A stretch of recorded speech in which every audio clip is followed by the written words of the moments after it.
This is the Truth Frequency Radio Network. We are TFR. Truth Frequency Radio.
Welcome to Phoenix Rising Radio. Now is the time to lift your mind higher. Now is the time to rise above. I am your host, Phoenix, and welcome to tonight's broadcast.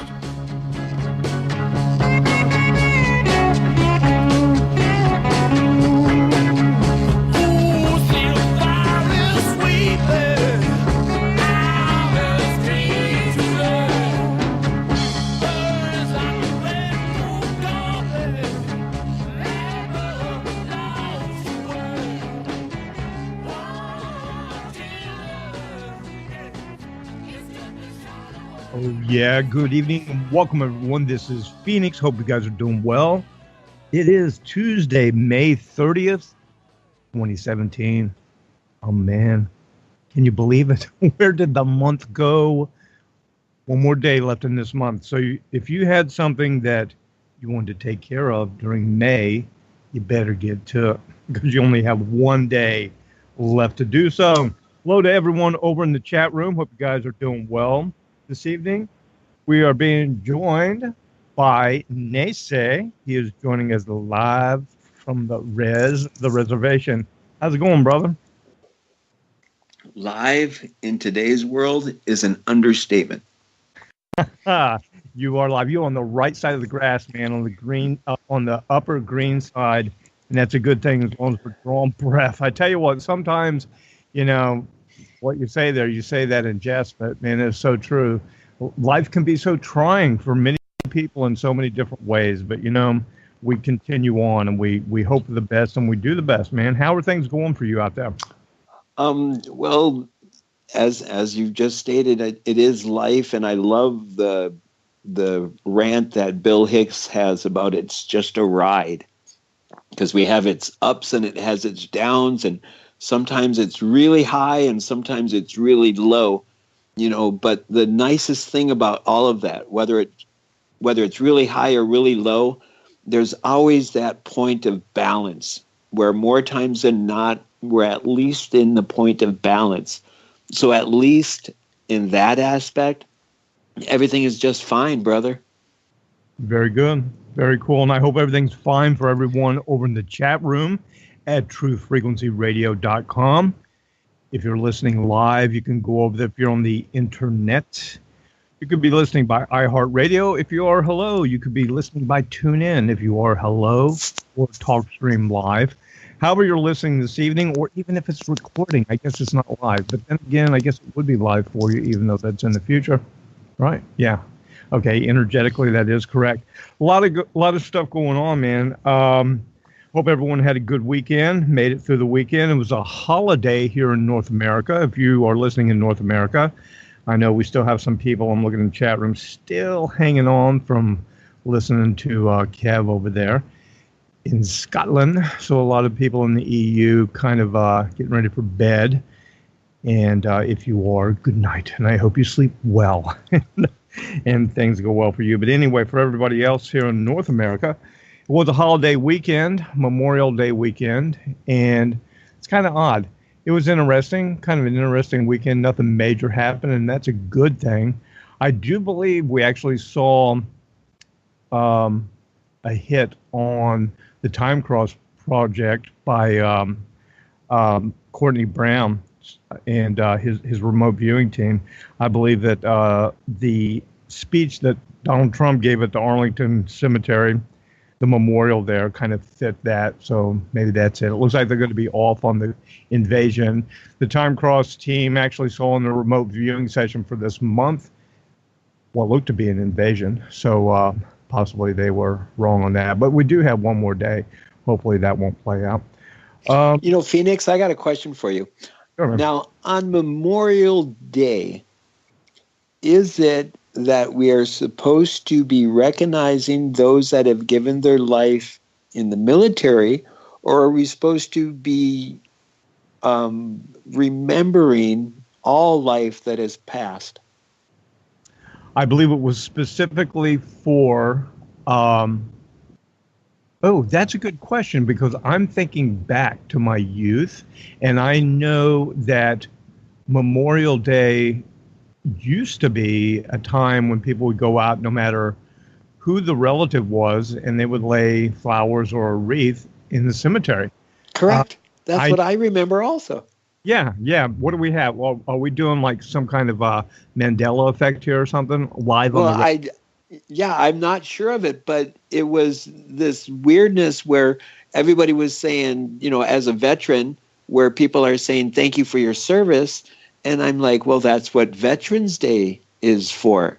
Exactly. And then I start thinking about the word, Memorial Day, so who are we trying to, pay tribute to? And then I reflected as a kid, I remember going to the graves with my grandmother, and we would clean off the headstones and we would lay flowers down, and it wasn't specifically for veterans. That is true. I'm looking at Wikipedia right now.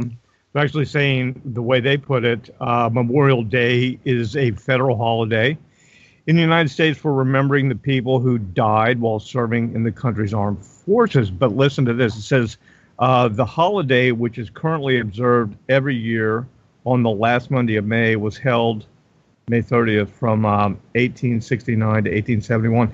You know what? That is really weird, because I'm going to go over to history.com, see if they have something different, because I do know for a fact that's the way it traditionally was many, many years ago. It honored all the dead. And it was a day that, they would have people sold flowers, these wreath blankets, all these things. And everybody, you'd see all kinds of people out the cemeteries. And it wasn't right. Have they actually changed this on us? I think somebody did something here. I think they're messing with us again, man, because I am certain what you're saying is so correct. Also, the observation you had about people telling you thank you for your service. My buddy Jedi, who's a Navy SEAL, he called me up. He's like, hey, brother, what's happening, on Memorial Day? I'm like, yeah, what's up? And he made the same observation. He goes, I had somebody come up to me and say, thank you for your service. And he goes, it's not about the alive, it's about the dead. He goes, thank you very much, but it's, I'm still here. And he said the same thing. It's about Veterans Day. But yeah, that is pretty weird, man, because I know that Memorial Day was for all. It was to memorialize and to remember those who have passed. Interesting that you would bring that up, because I agree with you and I concur on that. And maybe somebody in the chat room can agree with that also, but I know that's the way it used to be. Yeah, interesting nonetheless. And the bizarreness of it is that, in Memorial Day, and maybe this could be a segue, but some guy named Seth died recently. Oh yeah, Seth Rich. We're going to talk about that. We're going to talk about the death of Seth Rich. Who is Seth Rich? Plus, there's so much more, man. I don't know if you've been following closely or how closely people have been following this, but we're going to get into this. And let me give a disclaimer here to everyone.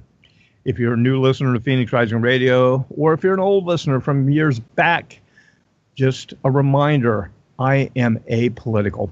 Okay? I'm not rooting for either team here. I'm rooting for us. I'm neither Democrat or Republican, nor would I even call myself an independent if that's the party, because I am apolitical, which means I'm basically a political atheist. I'm not a true atheist because I believe in God, very much so. But I'm a political atheist because I don't believe in politicians.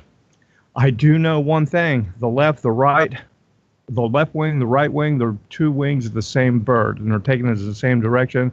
And I believe they're all corrupt. All parties have been corrupt, and we're basically running a one-party system here in the United States. It's kind of like the WWF fake wrestling, like these guys fight each other. It's entertainment. It's fake. It's controlled narrative. What? Yeah. Are you telling me that the WWF that I grew up, the World, what was it, the Wildlife Foundation, is all fake? Or are you talking about wrestling? I'm talking about wrestling. I'm talking about the professional wrestling where they dive off the ropes and they like throw people around and all that. Yeah, that. And I tell you what, though, that's basically what they do with the politics. And these guys go back and forth. We're the good guys this time. You'll be the good guys next time. Blah blah blah. Anyway, we're watching something here because the phenomena with Trump. There's a threat going on. I believe what we're looking at here, they say, is a battle between the elite. And man, dude, I've been watching some crazy stuff today. Some predictive programming things from back in the day. They go all the way back into the 80s that hint about Trump being the president and when he would be elected and the whole thing, his wall and all kinds of things like that. But what I want to get into this evening is I want to shed some light on some of this craziness that's going on, because there is a battle. There's a battle going on right now between the elite on who's going to run things, how this thing's going to go down. And it looks like what Trump and Team Trump is trying to do is to take us away from the current direction of the New World Order that the Bushes so love, the Clintons so love, McCain so loves, Lindsey Graham, all these people that are entrenched in the cabal, if you will, this New World Order, and he's doing a new world order. He wants a world order, but done in a different way, where we'd have more nationalism and restructuring of things. And this is really about who is going to control the world's wealth and have the power of the world. And there's some allegiances here that are changing. And it's very complex. It has a lot of economic things going on. But the high drama that we're seeing right now in this country is about to come to a head, because I got a heads up from somebody on the inside, man. They said by summer, things are going to be off the hook. They are saying that we're going to see some protests, and I know they've got these camps set up. The Democratic side of this, they have these summer camps set up where they're training protesters. And the rumor is that there's going to be some high-level arrests and indictments that go down. That's going to be initiated by Team Trump and possibly the new FBI once they get that all sorted out. And that's going to enrage a lot of people. And Team, what do we call them? Team Cabal, Team the Swamp, Team, Washington Elite. What they're using are the minions that they're going to have out on the streets. And they're saying, they say they're going to dress up kind of like Trump supporters and cause trouble. There's a couple different scenarios they're playing here, but the end result is it's going to be pretty chaotic and possibly lead to like a real crackdown. Now, for those of you who are into astrology, right now Capricorn is in Pluto, and that's been a really trying time, kind of a rough time, but Capricorn will be moving into Saturn in December. And that, dude, that's going to be like this heavy control, totalitarian control could come under that type of system, if you will. I don't know. It's weird. The whole energetic of it is pretty heavy and weird. What do you think? It's like a tapestry. When you're up close at this tapestry and you're looking at the fine thread and just focusing on that one perspective of that fine thread, and you get so caught up in looking at that one thread, you forget you're looking at a huge tapestry until you get pulled away by whatever it is, and then you're checking out either another section of the tapestry or you go back even further and you look at the fullness. Because this goes with that whole, and yes, it's crazy that on the tarot deck, the devil's card has his finger pointing up in his left hand and his finger pointing down in the Baphomet, as above, so below. But this is intrinsic throughout the universe. The microcosm and the macrocosm, and it goes back to the Hegelian dialect. Are they literally creating the chaos to push us into their control? And sometimes it seems like we're correct, and sometimes it seems like we're grasping at straws. But I think it's possibly like a rubber band where Trump is, the powers that should not be have always been trying to propel us into the New World Order. But Trump is like trying to show resistance, and it's like a rubber band where the resistance away from the New Order is pulling us further and further, and then he's going to like cut this string while he's on the other side of it, and we're all going to snap and find ourselves already in the meat grinder. Well, I tell you what, that could be. I see someone over in the chat room drop Cyrus in there, the Cyrus prophecy about Trump. I hope so. Maybe so. Have you ever heard of a guy named Larry Nichols? You ever hear of him? Yes, the Clinton Chronicles. Yeah, Clinton Chronicles, Clinton Insider, the genie out of the bottle, whatever. He's been around a long time. He used to work for the Clintons. I interviewed him a few times years ago, whenever he was basically getting back into what's going on. And he's been interviewed by a lot of people, been on InfoWars and all that. But I know Larry. It's not like we're real good friends, but like I said, we used to talk on the phone. And I interviewed him, and I haven't talked to him in a long time. But I actually saw one of his interviews he did today with a woman by the name of Lisa Haven, actually. And she does YouTube things. Anyway, to the point, he was saying that he thought that the plan was this chaos, that they were going to do something to remove Trump from power and create some type of constitutional crisis, because he said they would remove Trump from power. Then they would have these actors, bad actors, if you will, these paid agitators, basically Antifa people, would hit the streets in multiple cities, and they would riot, but they would be dressed up like Trump supporters. They'd have the red, Make America Great Again thing, the flags, and it would be like Trump supporters acting out to disparage and make that side look very bad. And then what they would do is institute an emergency. And because of that emergency, they would basically do the Hegelian Dialectic. People would be crying out, you must do something, you must stop this. And of course, the solution would be, well, if you insist, the problem would be the rioting and the violence. The reaction would be people crying out for something, and the end result, the result would be the government would basically suspend the Constitution and go into an emergency format. And that emergency format would cause them to suspend the Constitution. And once they suspend the Constitution, he was saying they would put in an interim president just to fill in until things got sorted out. And they would tell everybody it would only be temporary. This is only temporary. Of course, nothing the government does is hardly ever temporary.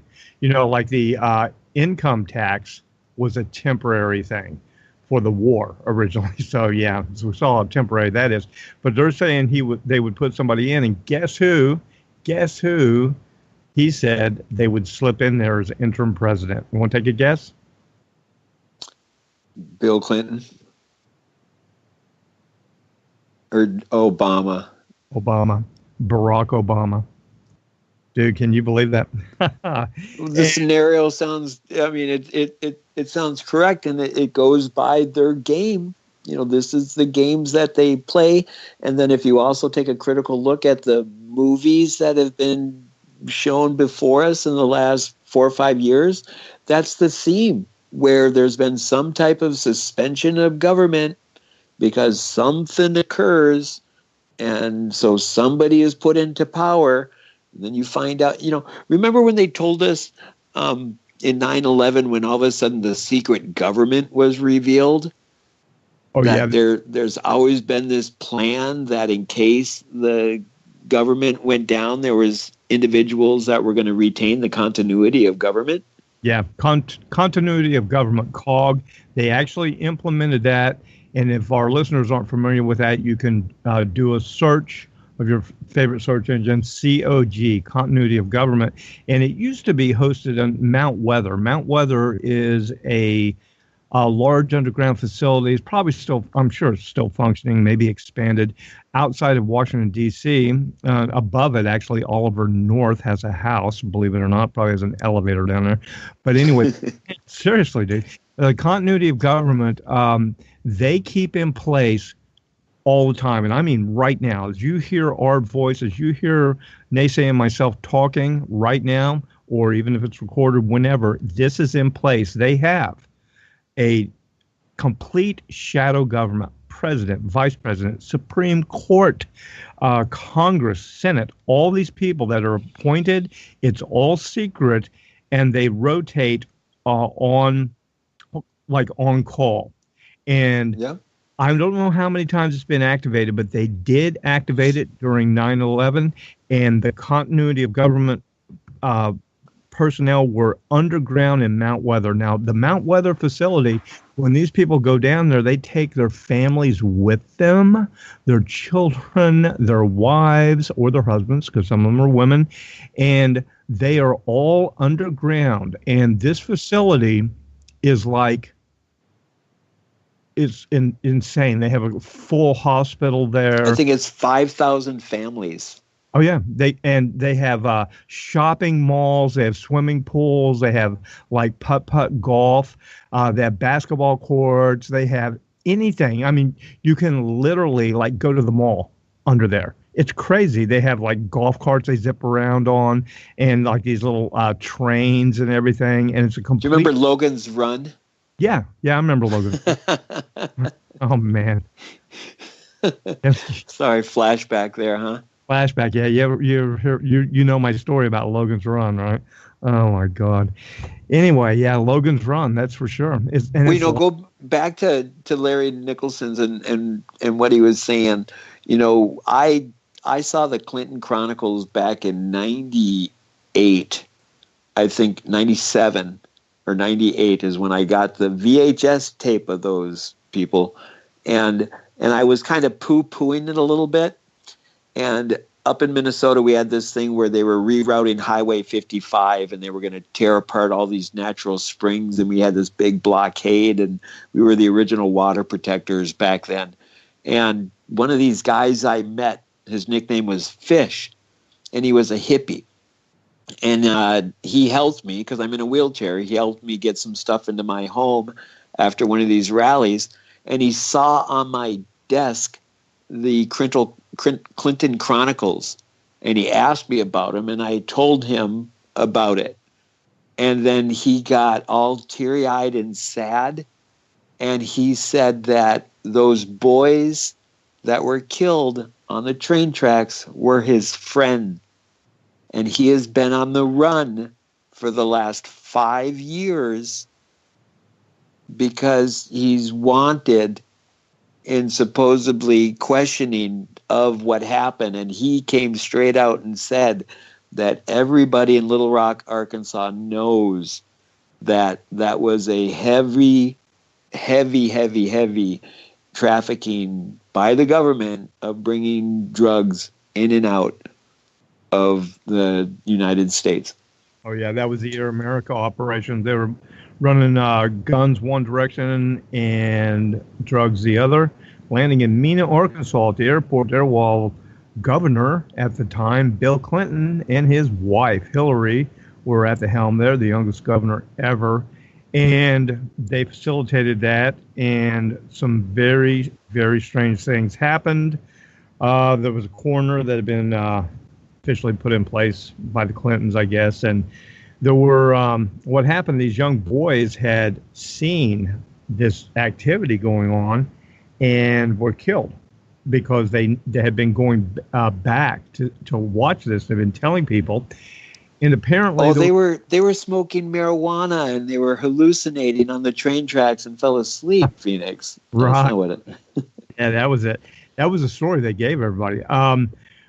But there was a private detective. Do you remember the private detective? What was his name that started investigating all this? No, that I couldn't tell you, but I do recall that after an extra autopsy was done on both of these two boys, they found one boy had a bullet hole in the back of his head, and the other boy was bludgeoned to death. Yes, that's correct. Yeah, it was. This was something. This is where the term Arkancide, or the Arkansas flu, became started to go into use, because there was a strange series, and it continued on for a long time, and some say it still continues on, of unusual deaths surrounding that entire situation. And I was talking about the coroner. There were actually cases where people were shot in the back of the head with their hands tied, and it was ruled suicide. Suicide. Anyway, we're running up on a break here, man. Don't go away. Everyone will be right back.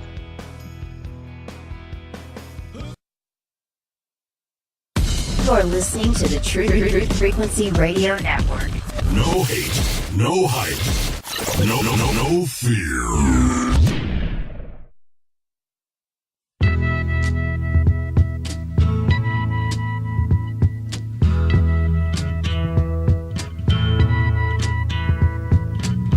There's something happening here, but what it is ain't exactly clear. There's a man with a gun over there, telling me I got to beware. I think it's time we stop, children. What's that sound? Everybody look what's going down.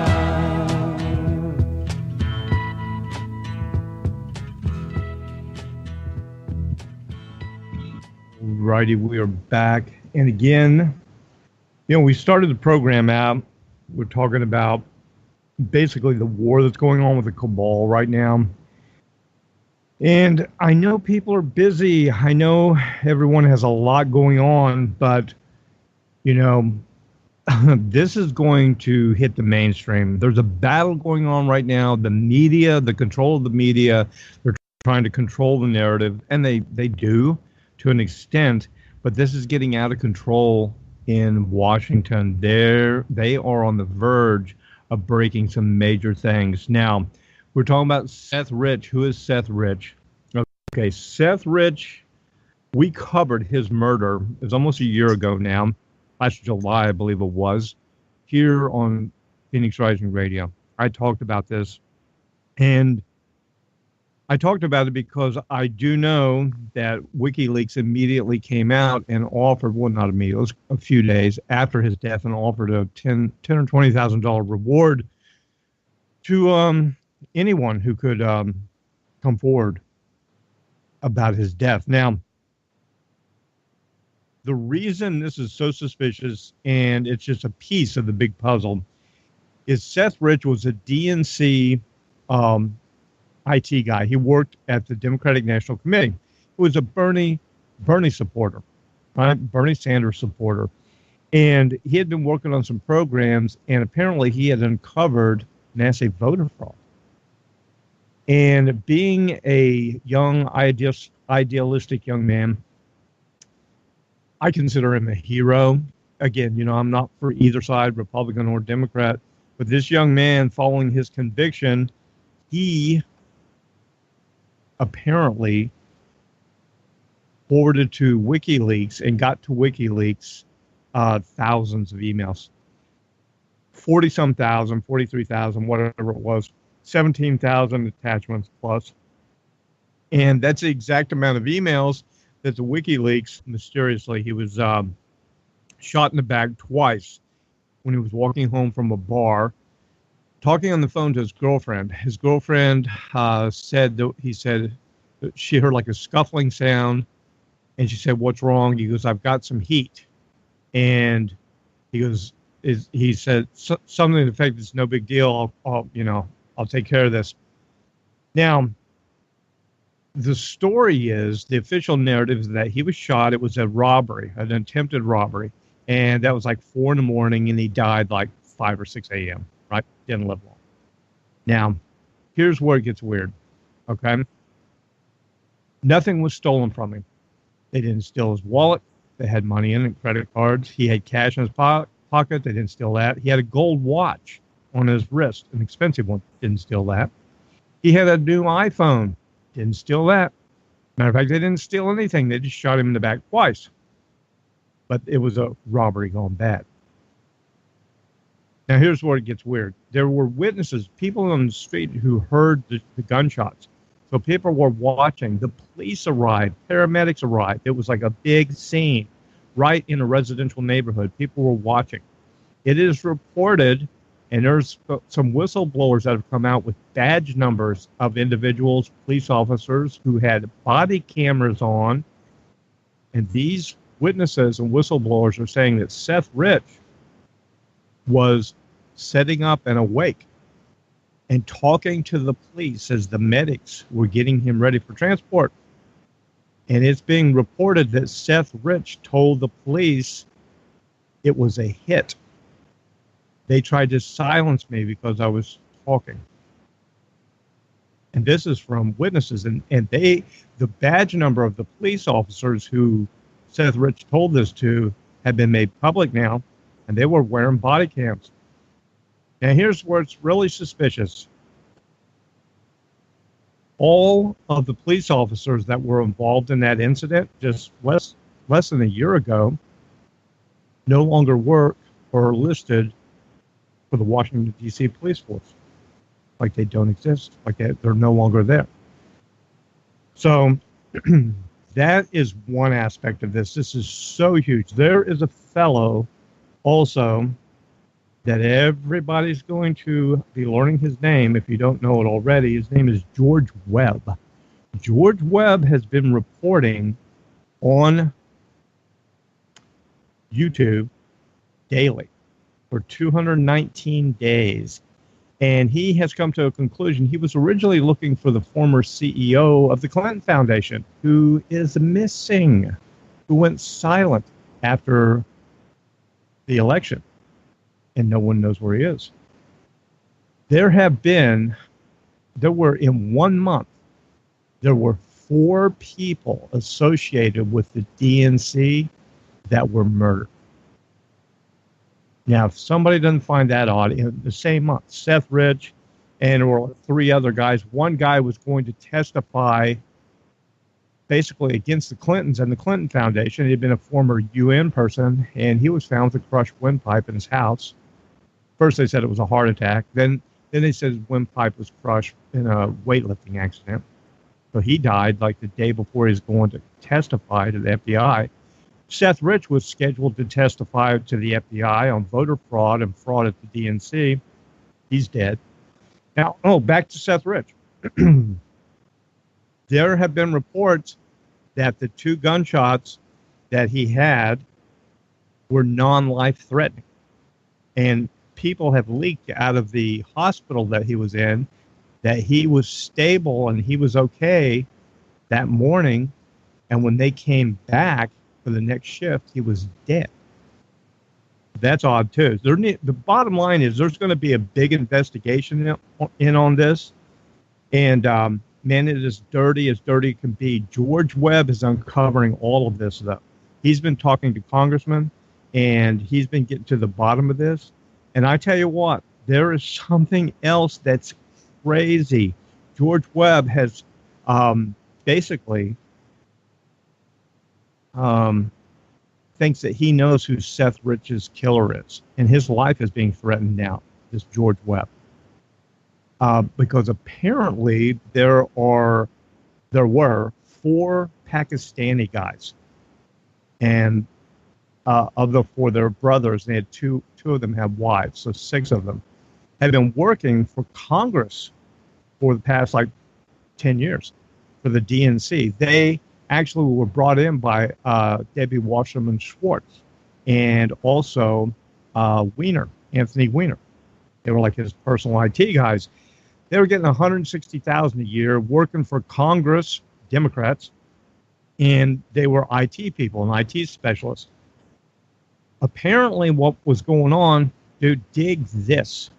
They had a BlackBerry store in the Congress in the Capitol there, and a Verizon store they're connected with, and these BlackBerry devices were in the possession of multiple Democratic congressmen and senators. It's like the same BlackBerry that Hillary Clinton had, and there were laptops also that they provided. And apparently, what they're saying is that these BlackBerries were hot linking to the devices inside the congressional offices, and every communication that these Democratic congressmen and senators were having were being downloaded, captured by the BlackBerries, and being forwarded on to a database that these Pakistani guys had of these BlackBerries and computers confiscated by the DC police in this big probe that's going on. And Debbie Wasserman Schultz wanted these things back, and she was actually filmed just recently threatening the DC police chief because he refused to give these computers and telephones back. She said, this is property of the DNC and there will be repercussions, and she threatened this guy. So she's trying to impede this investigation. So, oh man, and it gets into all kinds of things. They think that these Pakistani dudes actually contracted some MS-13 guys who did the hit on Seth Rich, is what they're thinking. But it goes even deeper than that. This thing is so dirty, and the reason they're fighting so hard on this, everyone, is because this blows the Russian narrative out of the water. Because Team Democrat is saying, oh, Russian collusion, the Russians hacked into the DNC server, and that they exposed all the emails and tampered with the election, and they did it for Trump. There was collusion, and Trump team won. But in fact, the way it's looking is that there was no Russian hacking into the DNC. There were DNC insiders who said, you know what, this is corrupt, it stinks, we got to get this information out there. People like Seth Rich, maybe others, probably others, who helped him do this. And if the truth of this comes out, it blows the Russian narrative totally out of the water that they've been running with for almost a year. And not only that, it may get into murder allegations by people at the DNC. Dude, this rabbit hole goes so deep, and it's coming to a head. People are going to hear about this. This is coming out. You know, I keep thinking of the movie JFK, and I keep thinking of the Joe Pesci character where he plays now I forgot his Barry and the Boys from Mina, Barry Shaw. Mm-hmm. And he goes, you know, you don't know what the truth is. It's an enigma wrapped in a conundrum, tied with a riddle, and it's the rabbit hole.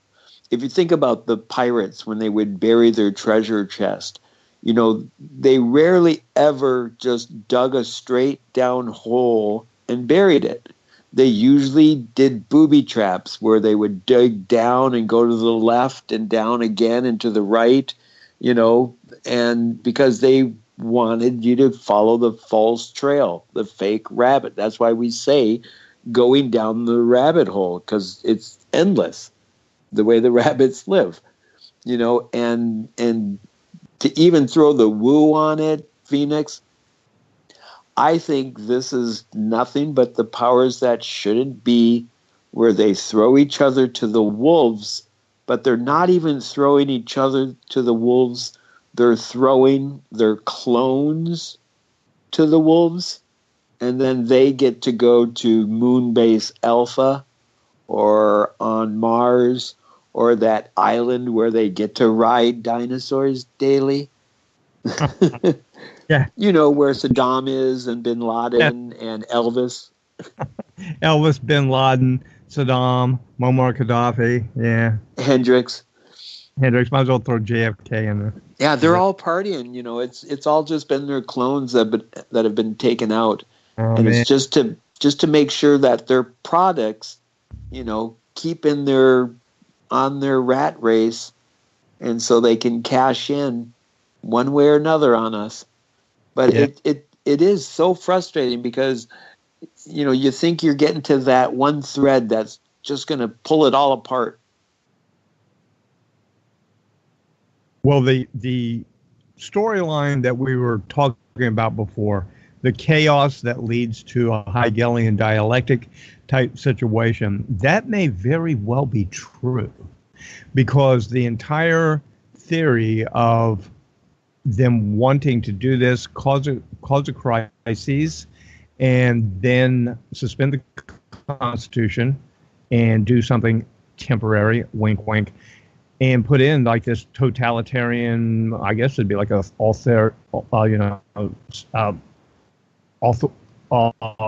authority, dictatorship. I don't know how you would exactly call it, what you would call it.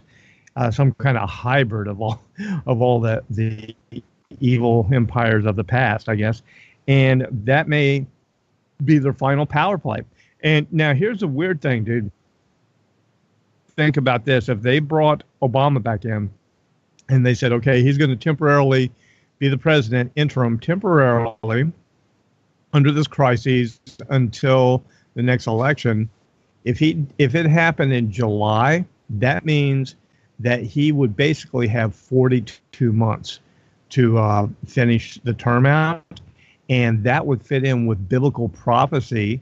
Those who are in eschatology and follow the book of Revelation, the Antichrist, where he was and he was not, but he came and he was given power for 42 months to rule, 42 more months. So that would actually fit in with biblical prophecy, and that would like tag him as the Antichrist. How weird is that? Well, yeah, and this is the same thing as we were talking about the different perspectives, because not only is it fitting these prophecies of biblical proportions, but the indigenous prophecies and the cycles of the universe.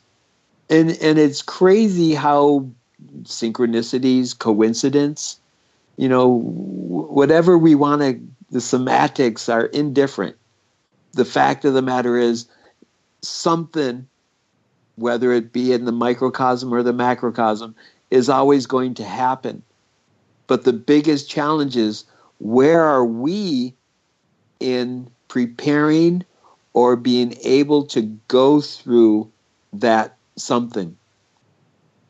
What tools do we get?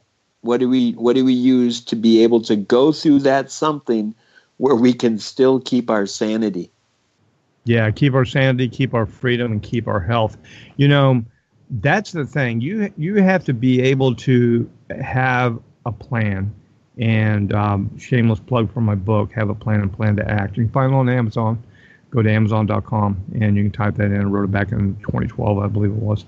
And, we have to have a plan on what to do. One of my favorite quotes from someone is, the best place to be during a disaster is where everyone else isn't. I will give this advice to everyone. Do not get tied up in this stuff. And I've said this before about the political stuff. If I say something like Hillary Clinton's a criminal, should be in prison, and that makes you upset, or if I say Donald Trump's a fraud, he should be impeached, and if that makes you upset, you're being played. You're being played. If either one of those evokes an emotional reaction in you, you're being manipulated. You are, people become passionate about things and see things passionately, but sometimes, well, let me retrace that a little bit. Not everyone who feels an emotional thing like that is being played, but I would say 95, 98% of the people who do are. And as people get whipped up into this emotional frenzy, and you're cheering for one team over the other, and that's how they can make you react. Problem, reaction, solution. The reaction, that's part of the reaction. Either, getting angry about Team A or Team B, Team Democrat, Team Red, Team Blue. So you've got to disassociate yourself from that and be critical thinkers. We have to look at this critically and think about it.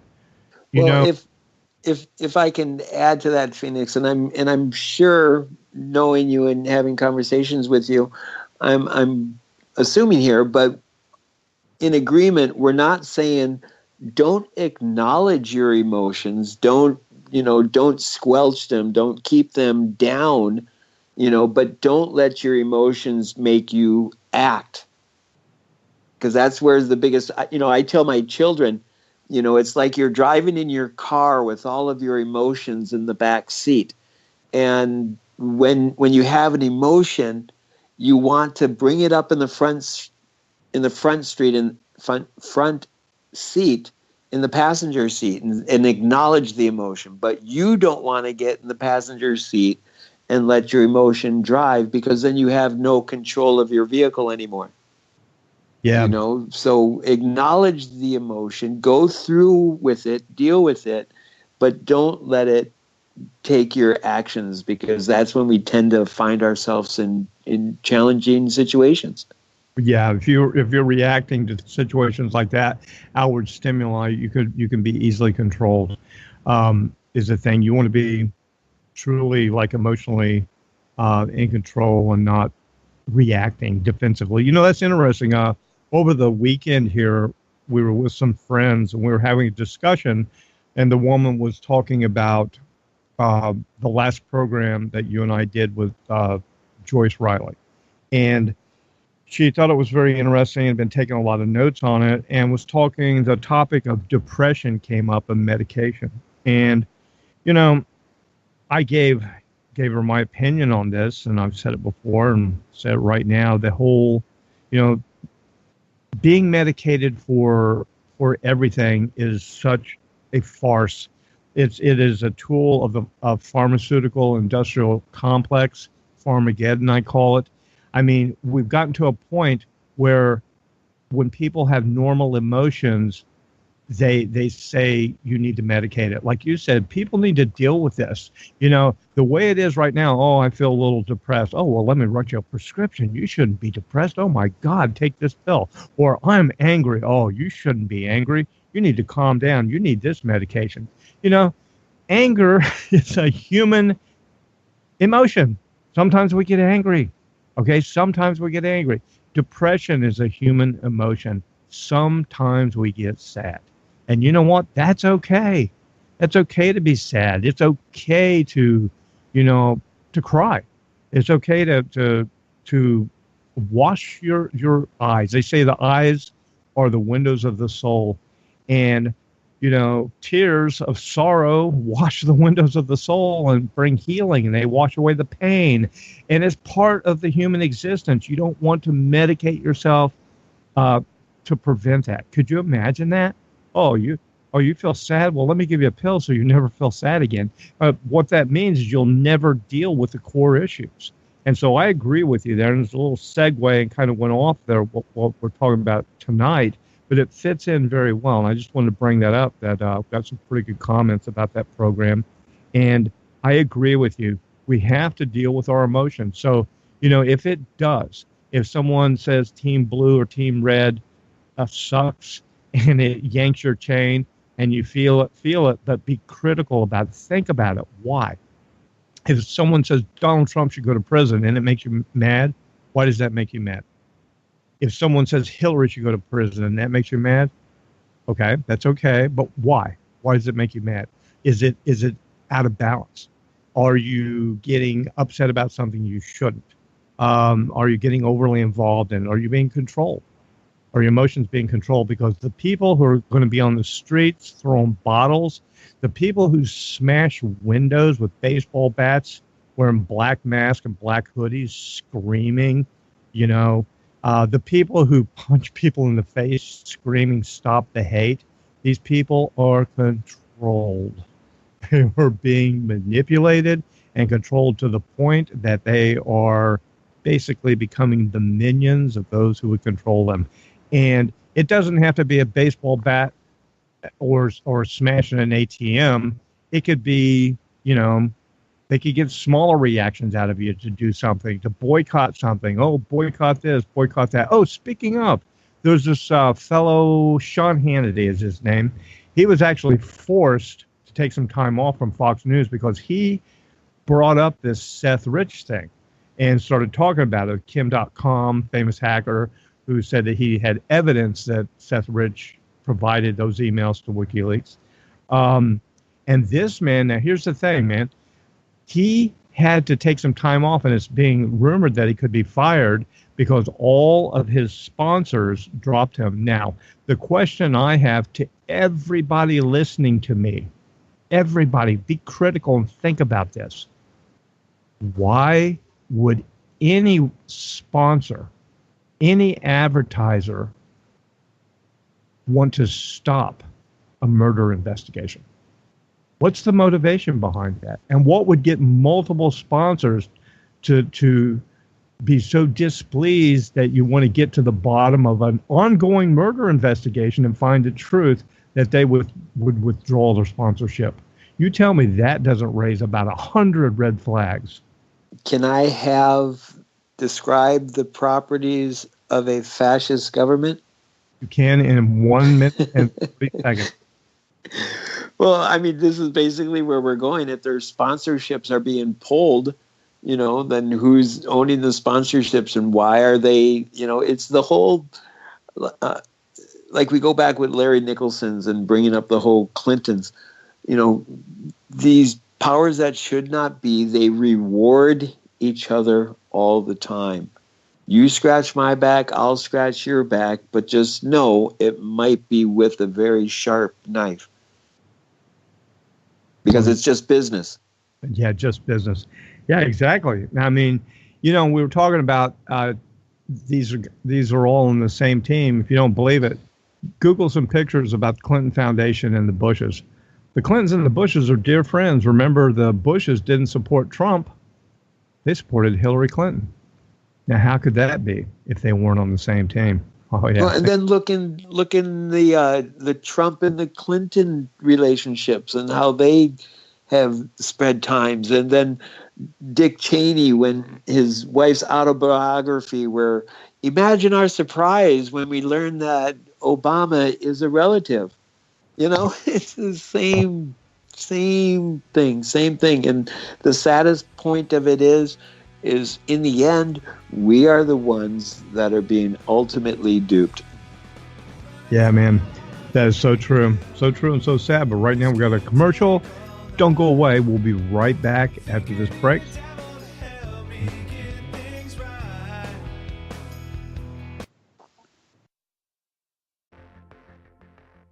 You are now tuned into the Truth Frequency. We are TFR. Truth Frequency Radio.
Welcome to Phoenix Rising Radio. Now is the time to lift your mind higher. Now is the time to rise above. I am your host, Phoenix, and welcome to tonight's broadcast.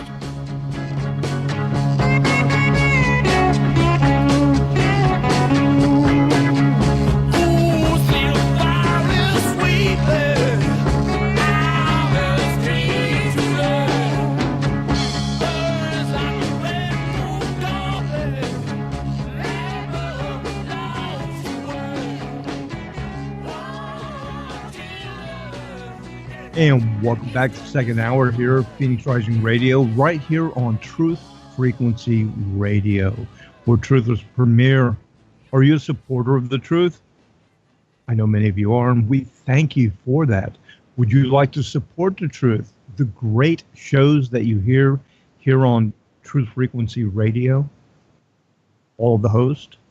If so, go over to truthfrequencyradio.com, click on Phoenix Rising Radio listener page, and find out how you can become a supporter of the truth and help keep the truth flowing with all the different hosts, all the different guests, and the great benefits that you'll have as a supporter of TFR and a supporter of the truth.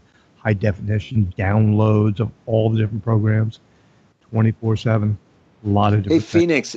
Yes. Do you know I'm sorry to interrupt you, with the membership, now you can do monthly and yearly, correct? I believe that is correct, yes. Okay. And would you happen to know and I'm sorry to put you on the spot, would you happen to know what that monthly or yearly is? I think the monthly is like $10,000 and the yearly is like $1 million. Oh, okay. I thought it was like $1 billion, so I was overshooting it. I'm really not sure. It's not that much. It's very affordable. I thought it was like less than $1 I want to say a day, 70 cents a day. I'm trying to remember off it, and if anybody in the chat knows, let us know. But the reason why it's with iHeart. Do we need a subscription with iHeart, or that's a free download, correct? Yeah, iHeart you can get for free. Now, iHeart Radio on television, like DirecTV and different cable and satellite providers have iHeart Radio on the television. And you can listen to TFR, Phoenix Rising Radio, all hosts on your TV on iHeart Radio.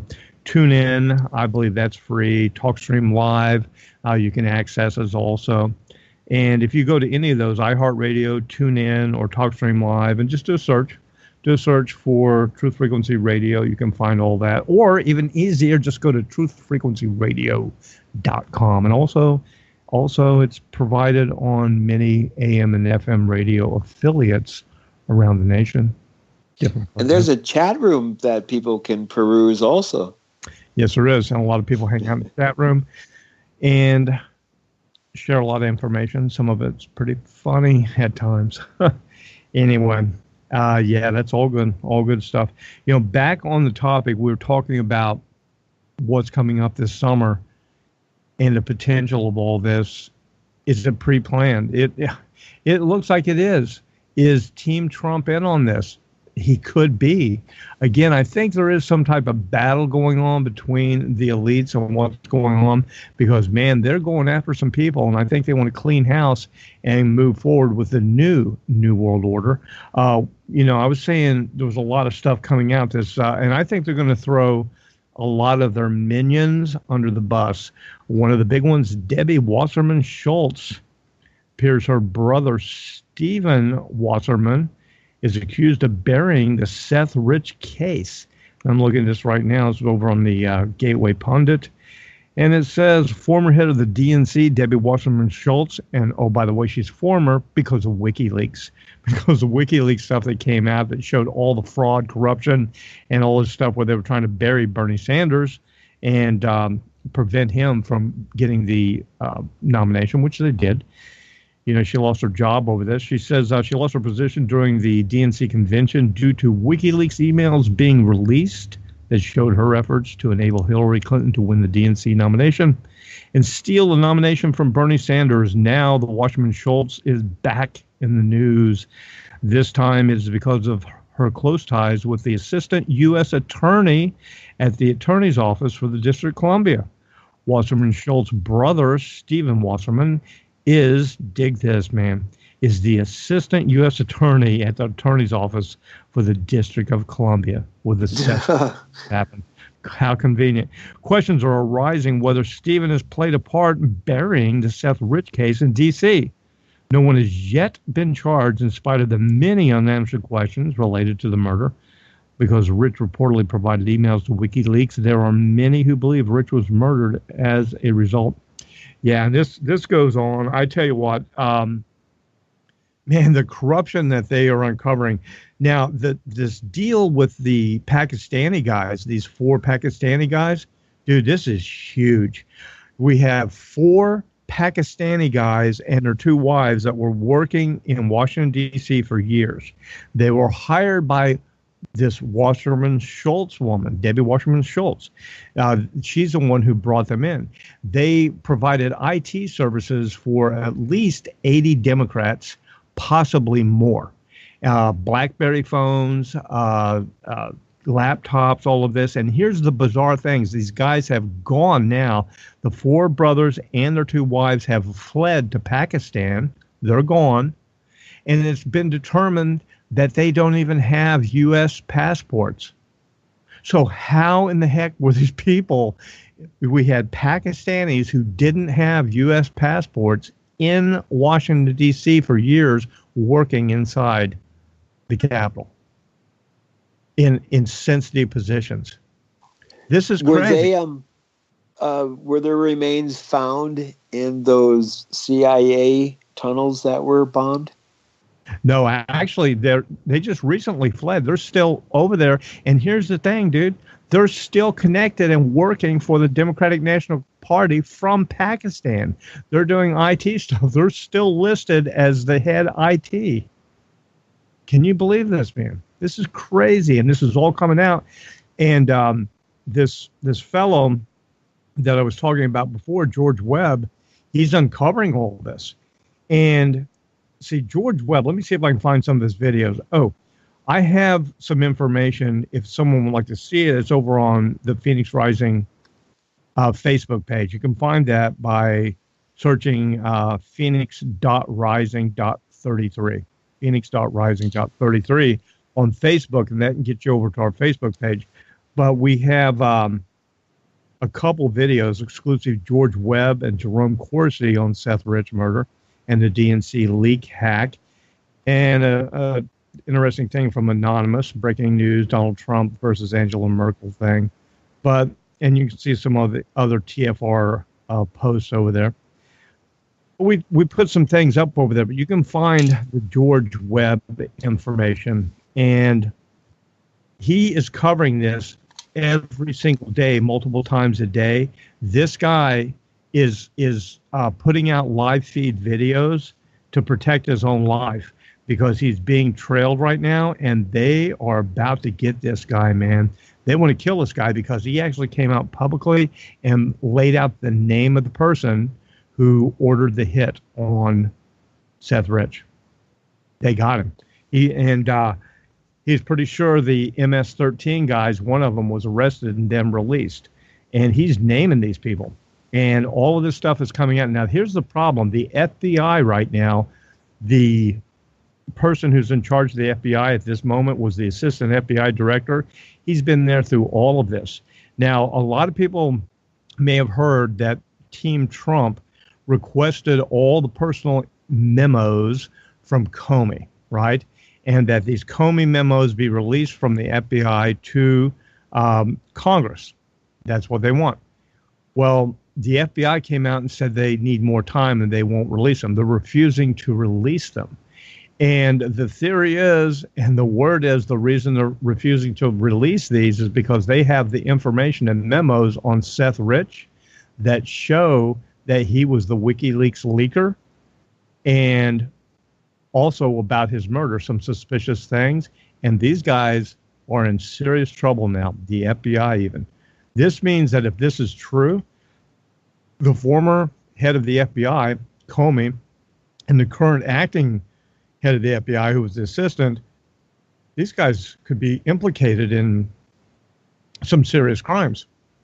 If they knew what was going on, they had evidence of it, didn't act on it, and they tried to bury it.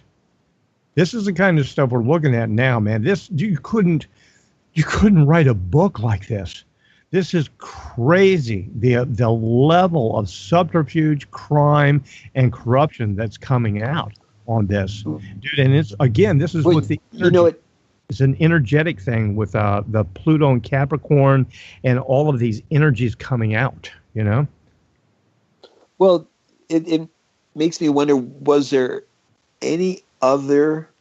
And I'm going to probably have to look into this myself. Any other firings that occurred with the FBI? Because with Trump doing any of these firings, is he? And this is just conjecture here. Is he also being part of these investigations not occurring? Because will it show splashback to the? As you discuss, is Trump part of this, where it's like the double false flag? I don't think so, because again, I think this is a battle between the elites here. Now, here's another article that just came out. CrowdStrike. I don't know if you've heard. Now, this is the other suspicious thing about all those people. Whenever the DNC said they'd been hacked, because of WikiLeaks and all this, the FBI said, well, we want to examine your servers to determine what happened, and the Democratic National Committee said no. They actually refused the FBI. And what did the FBI say? Oh, okay. That's what the FBI said. They didn't get a summons. They didn't say they needed to. They just said, oh, okay. And they said, well, we need the information. And the DNC said, well, we'll let our IT people called CrowdStrike, they'll do it for you. So they had a third party, totally unvetted, do this. And CrowdStrike's the ones who claimed that there was evidence that Putin hacked the election. Now, what's happened is because Congress is now saying, okay, CrowdStrike, we want this info. They are refusing to cooperate with Congress right now, NeSe, and they're also abandoning all claims that Russia hacked the election. And this just came out a little while ago. So this is getting nutty, man. This is getting crazy. And the problem is what's holding this back right now is Trump has to put somebody in, an FBI director. And if he gets somebody in there who's going to work for Team Trump, dude, look out. It's going to get crazy. And I got some inside info from someone very connected. And this very connected person said, look out for this summer, that things are going to get nutty. Now, what this person was giving us the heads up on, he said there's going to be people indicted and people arrested, and it's going to be used as an excuse, and also will inflame some people. And some people are going to see these as political actions, not even recognizing the criminal activity that happened. And I can see that, because look what happened with Team Hillary with the 33,000 emails and the classified emails and all this stuff and all these crimes that were committed. Everybody just turned a blind eye to it. Like, oh, well, yeah, that's her. Even though they were felonies, dude. These were felonies that she could been arrested for. That's why people used to go to Team Trump things and chant, lock her up. Because Comey himself came out, director of FBI, talked for like 5 minutes listing all the crimes, the serious crimes of Hillary Clinton, and then at the very end said, and we don't think she could be prosecuted, so that's it. We're not going to do anything. Boom, over. Well, when Trump said that he was going to get into office, and as soon as he was that Hillary was going to jail. He declared that was one of his first things he was going to do, that, people were going to go to jail. But it never happened. Well, look at it this way. It's just been a few days, over 100 days. So these things take time. It looks like it's happening right now, and it couldn't happen until he had somebody who would cooperate with him in the FBI. Because the problem I've been watching, on C-SPAN, all these different hearings, is they can't get cooperation. I mean, they won't release documents. They won't do things. They release documents are highly redacted. I mean, it's crazy what they're doing. And so there's a lot of opposition, a lot of process going on here. There's a due process of law, and it's going to spill over, and there's going to be blood. Somebody's going to get hit, and it's going to leave a mark, baby, and it's going to fire people up, man. The people, the minions, the people who are controlled, the blind masses, like these Antifa people and different people who are in these training camps right now, they're going to feel extremely justified and empowered by doing this, and they're calling for revolution. They're calling for the summer revolution. I believe it's like July 2nd or 3rd or something like that. They're actually calling for nationwide riots and protests to impeach Trump or whatever. So they're setting this all up right now. And the last I saw, the Obama. Team Obama, they put together this American Action Team or group or something like that. We reported on it. And they had already like 30,000 people that were going through these camps. So there have literally been hundreds of millions of dollars supplied. And all around the country right now, there are camps set up in like secret locations, and they're training people.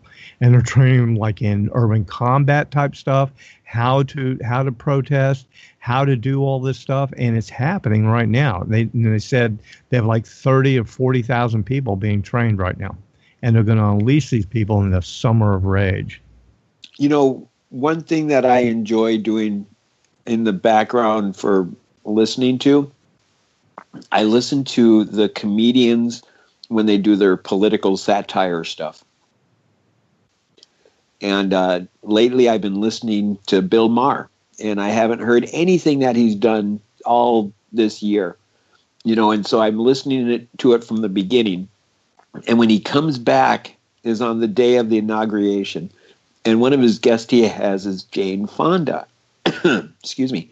And Jane Fonda is talking about her pre-planned women's movement march on Washington that was planned for a year, that she was going to be part of this march on Washington the day after inauguration. And it wasn't to protest Trump.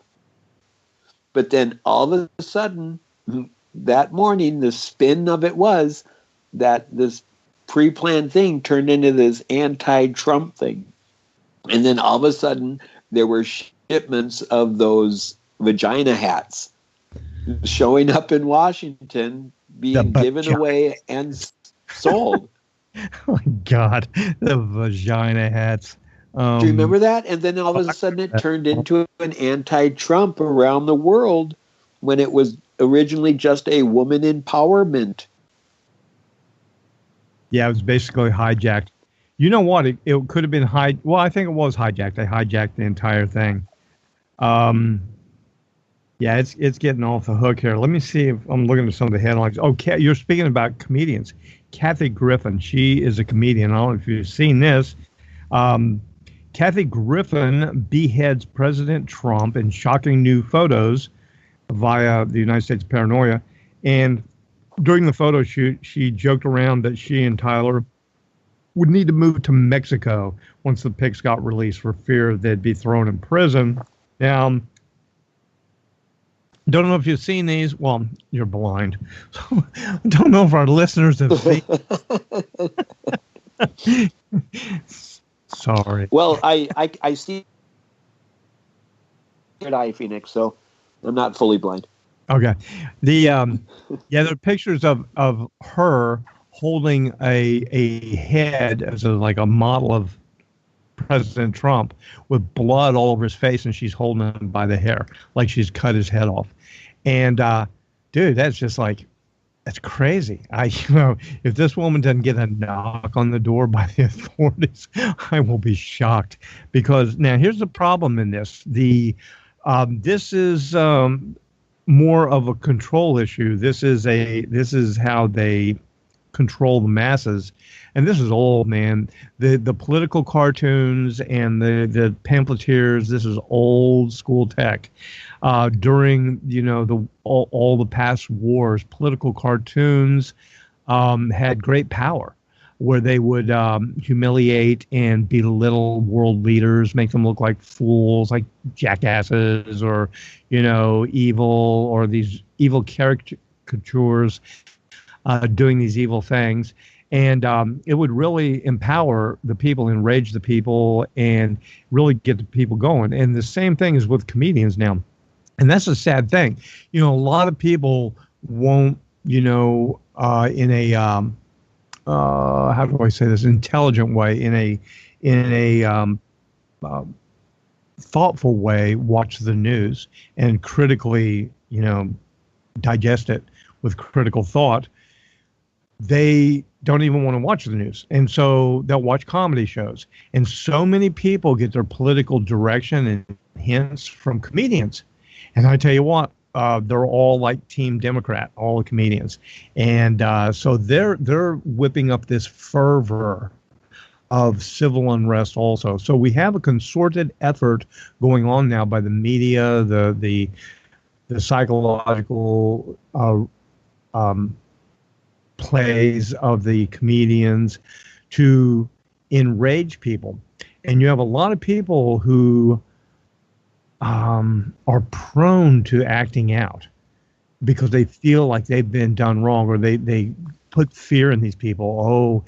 This person is going to take your freedoms. This person is going to do this to you. It's going to be horrible with this person. And I tell you what, they can do this effectively on even highly educated people.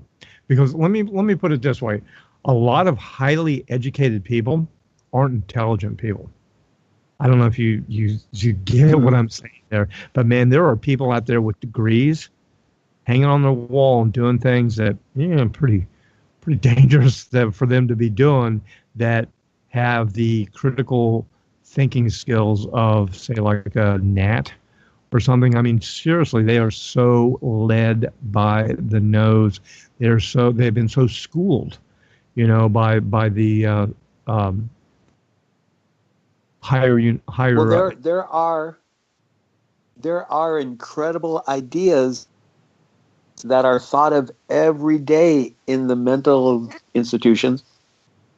It doesn't mean that the individual in itself may be in the right frame of mind, so it's incredible as someone who does open mic comedy, that when you get somebody to giggle, you more or less drop their guard down. So they're more open to what you suggest or what you imprint on them. Because I've had time and time again, because I do go in my humor, I go political, and people will come back and be like, I looked into what you said, and you're thinking people aren't paying attention, but they are with humor, and sometimes you can get people to do a little more critical thinking. But I think it's part of the whole social norm of where they're trying to placate both sides to keep us, they want us, and when I say they, and I want to clarify, I'm like Phoenix. I'm not Democratic. I'm not Republic, or what do we call it, Demopublic or Republicrat. I have no dog in this show. And I just like to point out that seemingly all the powers that should not be are in Washington or on the want of going there. And so they're getting us to be on Team A or Team B, because then we're not being, hey, what about Team Human Being? Exactly. I'm for Team Us. People light up on that stuff too, man. Earlier this year and even last year, I was pointing out some of the crazy stuff that was going on. And there was a lot of Team Trump. They're bashing Team Trump really, really heavy, and really going after a lot of his supporters, and It was a lot of misinformation. And I was pointing this out, and it was like the little boy who cried out, "The king has no clothes." Dude, people lit up. There were people who were like Team Hillary supporters who absolutely lost it on me. I'm like, whoa, calm down there. I touched a nerve there somehow. And it was just by pointing the truth out, man. And people were losing it. And they're very emotionally played. We're going to talk more about this emotional play on people and what's happening.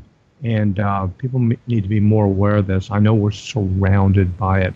And it's frustrating to watch, but there's a reason for it. And it's very, very controlled. And it's been done by design. This was not an accident. Definitely not. We are being played with. Anyway, we'll be right back after this.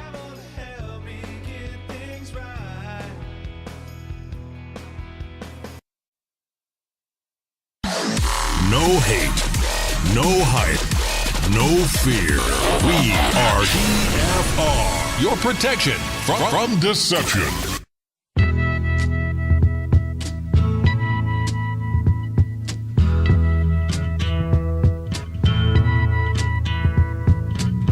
There's something happening here, but what it is ain't exactly clear.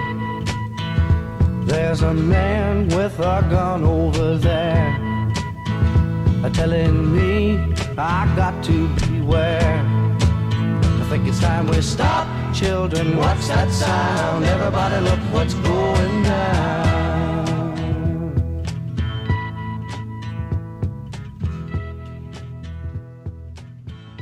Welcome back. Last segment here this evening, Phoenix Rising Radio, right here on TFR.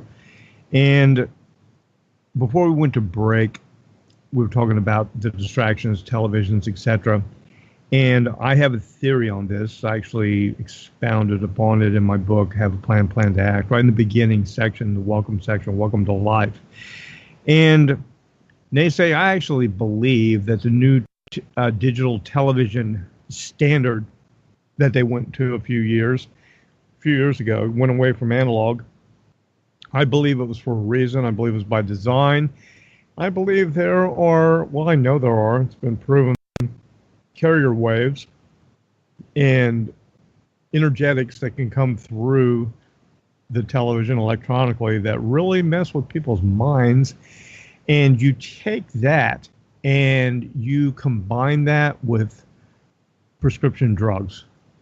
And there are many prescription drugs out there that they prescribe for people, antidepressants, and those are like all kinds of them, sleep aids, different things. And people get addicted to these and dependent upon these. And I believe the combination of those drugs and televisions are, oh man, it's like something out of 1984.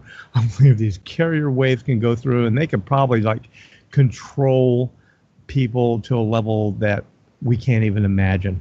I really believe so, dude. And that's my ultimate conspiracy theory. I've often said, not often, a few times, I have said that if I were king for a day, if I was made king for a day and I could change the world in any way that I wanted to, one of my things that I would desire and I would decree is that all televisions cease to exist. I kid you not. That all television broadcasting stop worldwide and we just switch to radio and magazine and, information like that. Maybe the internet, but no streaming of certain things. I mean, no controlled media, because I think it's a bane to society. In 1990, after I was out of, I think I just got out of the reserves. I think it was 90 or 91. And we needed a new television set. And because I was a radio man, I know about radio wave propagation, about frequencies going one way and the other way and receiving and transmitting.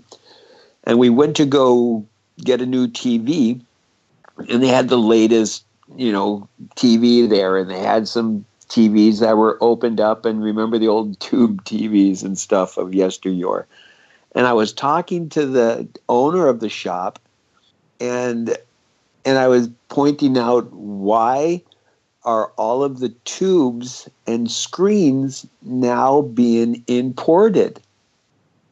because you couldn't get a TV screen made in the United States. And when the gentleman, his answer to me was, because of the rules and laws in America, that the tubes that are now being produced can't be made in America because they have dual transmission and receiving. That means that through the tube of your TV, it can send and receive information. And in America, because of our privacy laws, such devices can't be made. But if they're imported, then they can import them from Asia, and then they put them into the TVs here, and then they're still called American made. They're just pieced together here in America. And so since the 90s, the television tubes have had the ability to send and receive transmission. Mm-hmm. Yeah, I know that. I believe that.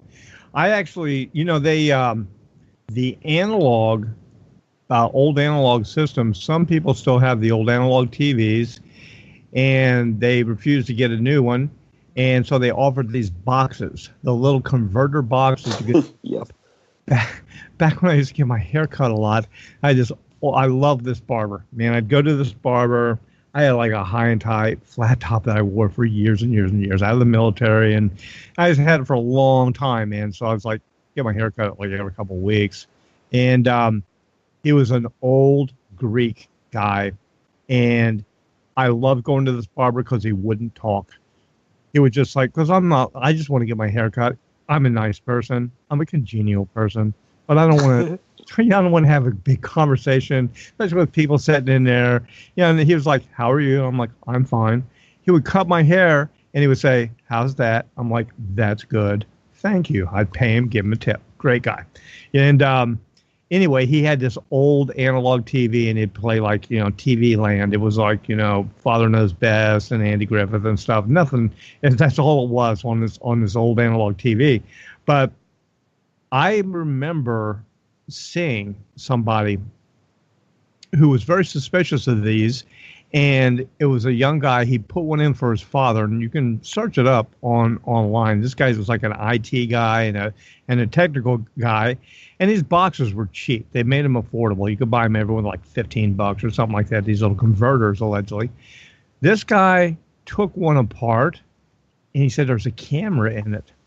He said there was an actual camera in this device, and he showed it, on the YouTube video, and he said, "No, this isn't the IR sensor that does the changing of channel." He said, "This is a camera," and you couldn't see it. It was behind like a smoked lens place, so you couldn't actually see it if you looked at it.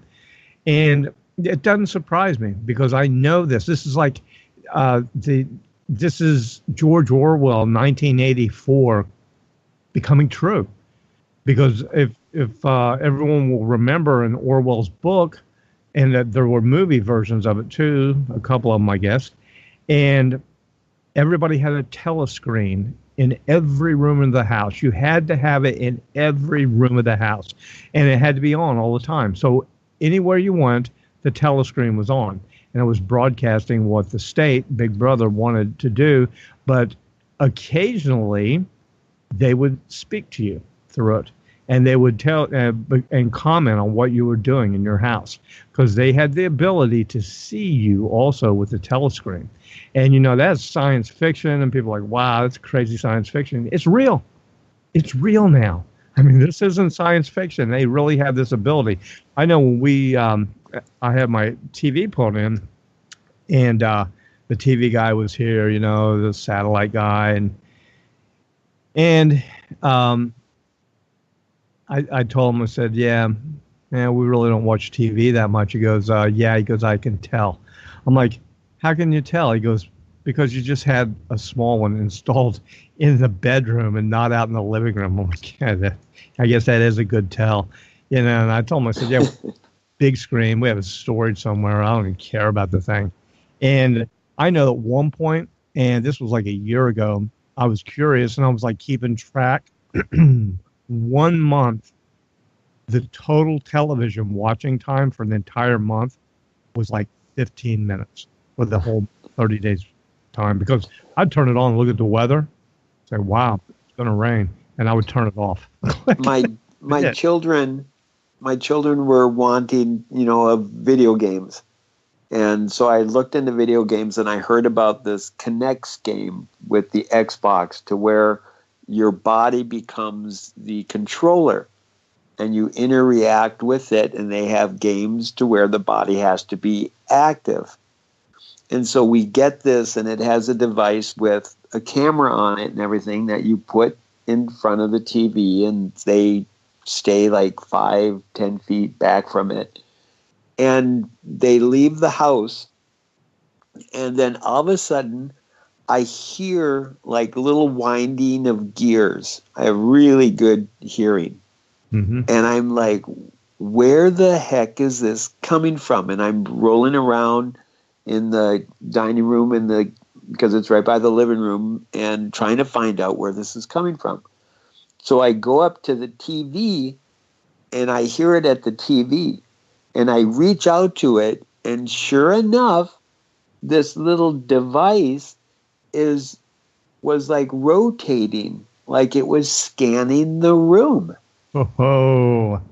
And then I asked my kids about it, and they told me, like, while you're playing the game will sometimes say you are no longer in the field. And as they explained to me some of these games, all of a sudden 1984 is going through my head, and it's like, well, I just helped supported that whole thing, and I want to add to I can't believe you let that in your house, but you're a dad, you're trying to do the right thing, you want your kids to be exactly happy. Yeah, exactly. Well, look up the NSA, and I don't know if we've talked about this before, Phoenix, but the NSA, the only reason why the NSA got found out was because a senator's assistant was reading a bill for the senator, and he came across the appropriation request for $70 billion. And then they asked a question during the subcommittee. The senator brought up, what was this money for? And they had to close down the meeting because it was a need to know. And that's how the NSA, and this was in the 70s. And you find out that the NSA was around before the CIA, before the FBI. So if there's any alphabet agency that has all of the data mining and all of the ability to make sure they have every keystroke for Phoenix, it's the NSA, people. Oh, yeah. And they have that ability. A lot of people forget. When I was younger in the military, I remember going over to the headquarters, and we had an interesting unit at the time. This was before the Special Operations Command that they have now. The Ranger battalions were commanded, they were what's called bastard units. Yeah, I was a bastard before you even say it. And we only had a couple of battalions at the time, but it went straight from the battalion commander to the Pentagon. And so there was a phone in headquarters, and his place went straight to the Pentagon. And so that's how that was commanded. It didn't go to up to a brigade level, and then, to, division. It was like straight to command. And anyway, they had some interesting connections, and there's this clerk there I knew. He's like, check this out. I'm like, what is it? And he was like, it's sitting in front of a computer screen. And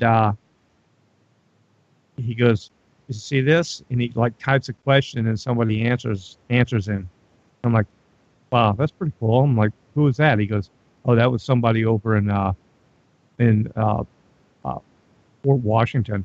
It's like, I'm like, what? He goes, oh yeah. He goes, we talk back and forth on the computer. And people don't realize the computers, the internet was set up The internet was set up for the military. And they set the entire system up. It was a hardened system originally over the phone lines that Bell Telephone, Ma Bell hardened and all that. And it was specifically for the military in time of nuclear warfare, to use in warfare. And then they let the universities in on it, but there were gatekeepers.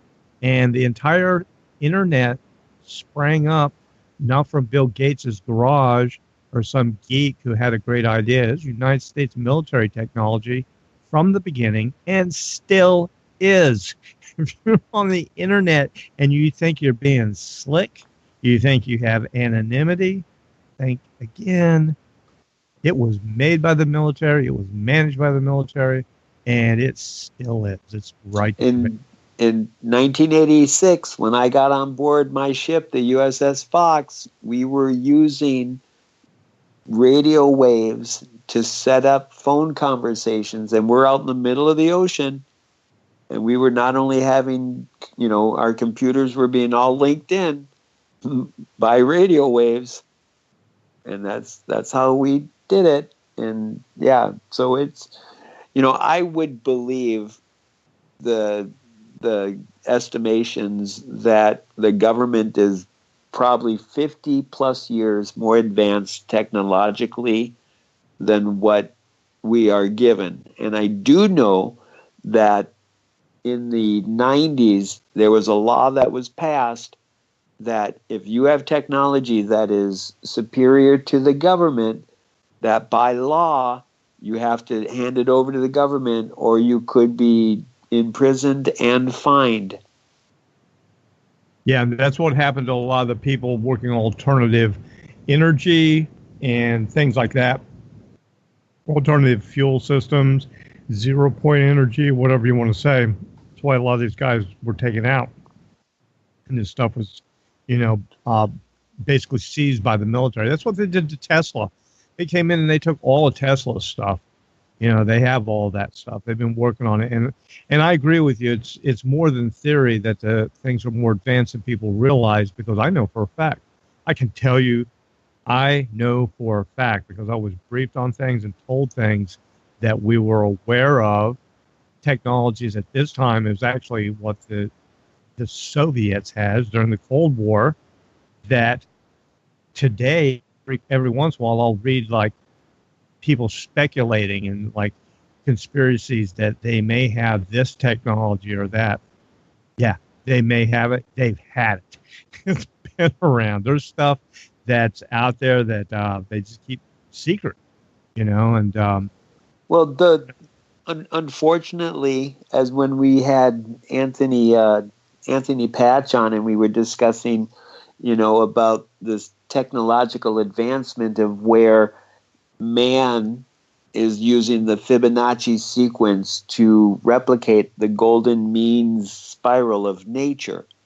And so we're technologically trying to create an incredible computer when we have an incredible computer already in our temple, in our temporal region, the crown, the cranium, the circle on top of the pole. And if we would realize the incredible computer that we had, then maybe people would treat our own bodies a little bit better, because in this time that we're in right now with all of, the this, that, and the other thing, and team A and team B, and this emotion and that emotion, we're here and we're going through it. So how can we be happy? And if I may boldly suggest, simple solution, water, water, water, water, water to start with. You can never have enough water. Clean water, good water.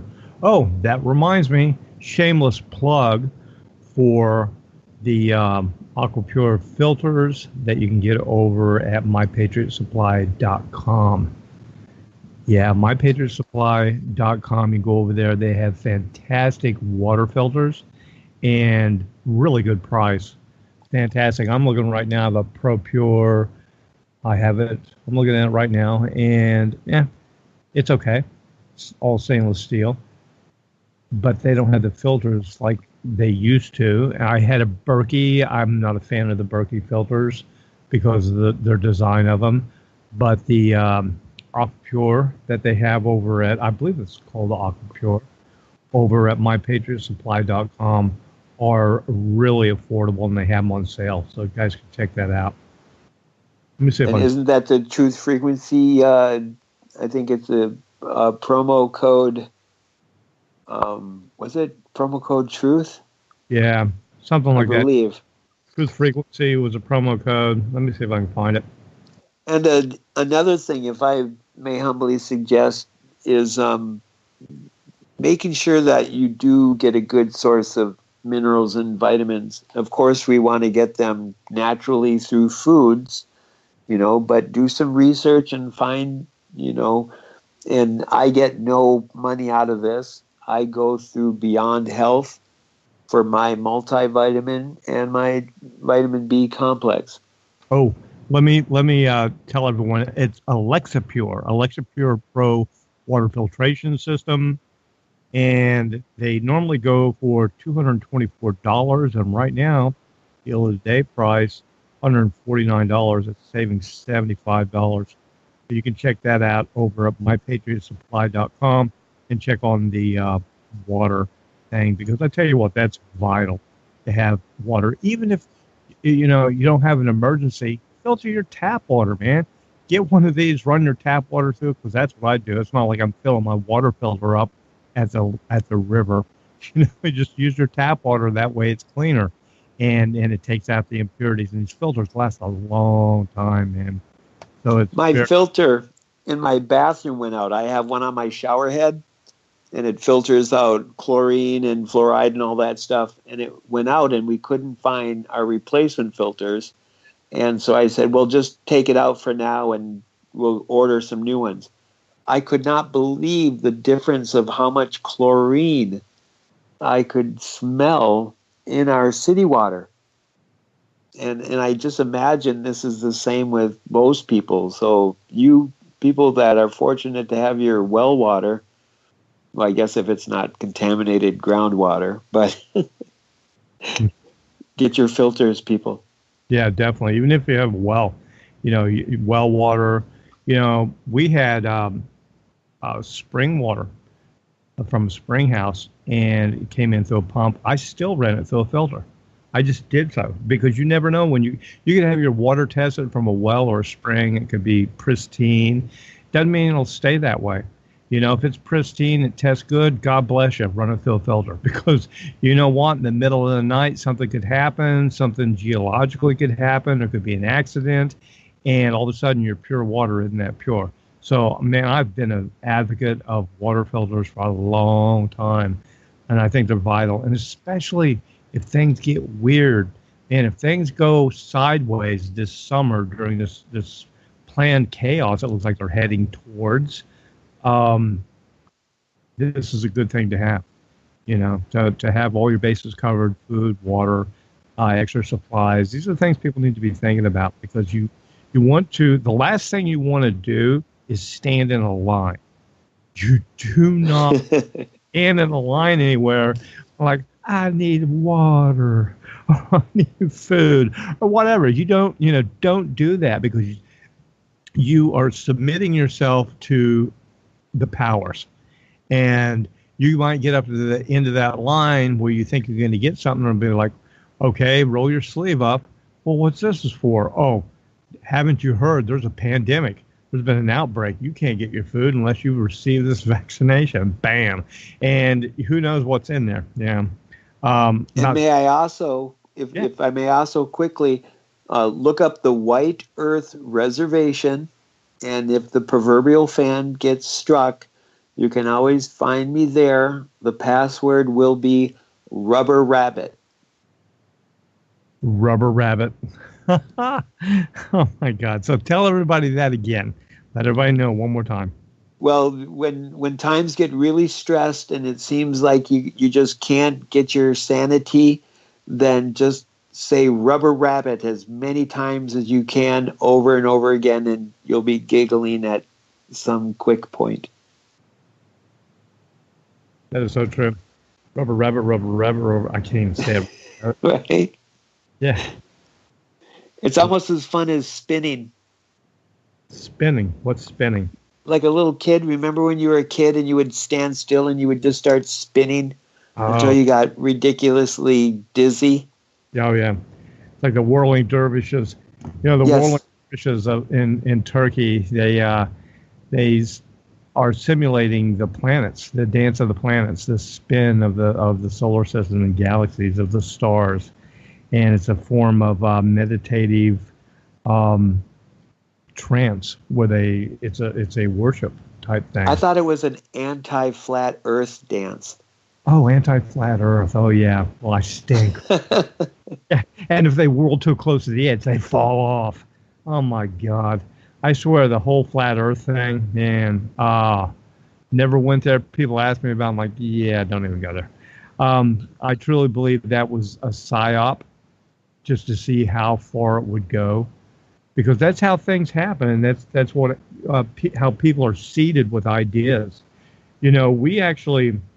I don't know if you've ever heard me say this before, but a friend and I, many years ago, we're sitting around bored and possibly entertaining ourselves, substances, whatever. And, you know, he's like, where do these things come up? Like cool and like right on. And I'm like, yeah, somebody has to say it first. I'm like, yeah. He goes, let's make one up. I'm like, okay. And maybe if we say it enough, people will say it. And so we went, you know, through all these different things, all these different ideas, and we're coming up with sayings that were all stupid. And he came up with one. He goes, cool beans. I'm like, what? He goes, cool beans. And we laughed because it means nothing. We're trying to come up with something that means nothing. And so it was cool beans. And so our plan was we would go everywhere and inject in conversations where people are talking like, oh, yeah. And we'd say, yeah, cool beans. And you know what? It took off. Anyway, that's where that came from. That was me and a friend. Anyway, cool beans. We're out of here. Ney Sey, thanks for joining us. And we'll be back on Thursday with Bob Gilpatrick from Boomers. Find the love, people. Find the love. Find someone you love and tell them that you love them. Good night. God bless everyone. See you, brother. Toodles.